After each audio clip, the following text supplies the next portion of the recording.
Hello friends, welcome to decor. இன்றைக்கி நம்ம பார்க்கும்போது வாட் இஸ் ரியாக்ட்.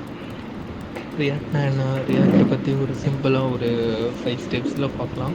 ஆக்சுவலாக ரியாக்ட் வந்து மெயினாக யூஸ் பண்ணுறது ரியாக்ட் ஃப்ரண்ட் எண்டுக்காக மெயினாக யூஸ் பண்ணுறாங்க. வெப் டிசைனிங் அந்த மாதிரி இதுக்காக ரியாக்ட் வந்து நார்மலாக யூஸ் பண்ணுறாங்க. அது நம்ம ஃபஸ்ட்டு பார்க்க போகிறது வந்து Java script library. Java script library வந்து இது வந்து ரியாக்டுக்கு மெயினாக யூஸ் ஆகிற ஒன்று. இது வந்து ஒரு ஃப்ரேம் ஒர்க் கிடையாது.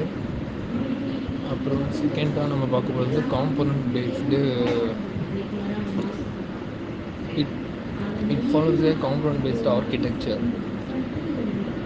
இது வந்து யூசர் ஃப்ரெண்ட்லியாக இருக்கிறதுனால அந்த யூஐ வந்து இண்டிபெண்ட் அண்ட் ரீயூசபிள் காம்போனன்ட்ஸாக யூஸ் பண்ணியிருக்காங்க. நெக்ஸ்ட் ஒன் வந்து declarative. React allows a developer to describe how the UI should look based on the current state of data. Current state of டேட்டாவுக்கு எப்படி அந்த யூஐ வந்து நம்ம டெவலப் பண்ணணும் அப்படின்றது டெவலப்பருக்கு ஈஸியாக உள்ளதாக இது இருக்குது. ஃபோர்த் ஒன் வந்து விர்ச்சுவல் DOM.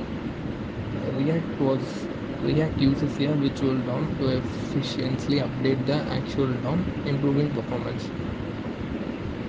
இது வந்து ஒரு விர்ச்சுவல் DOM, இது ரியாக்டுக்கு யூஸ் பண்ணுறது. நெக்ஸ்ட் ஒன் வந்து JSX. JSX is syntax extension for JavaScript, used with React to write HTML like code directly in your JavaScript.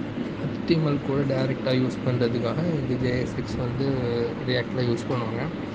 இதே மாதிரி ரியாக்ட் பற்றி உங்களுக்கு தெரியணும், ஃபாலோ பண்ணிக்கோங்க.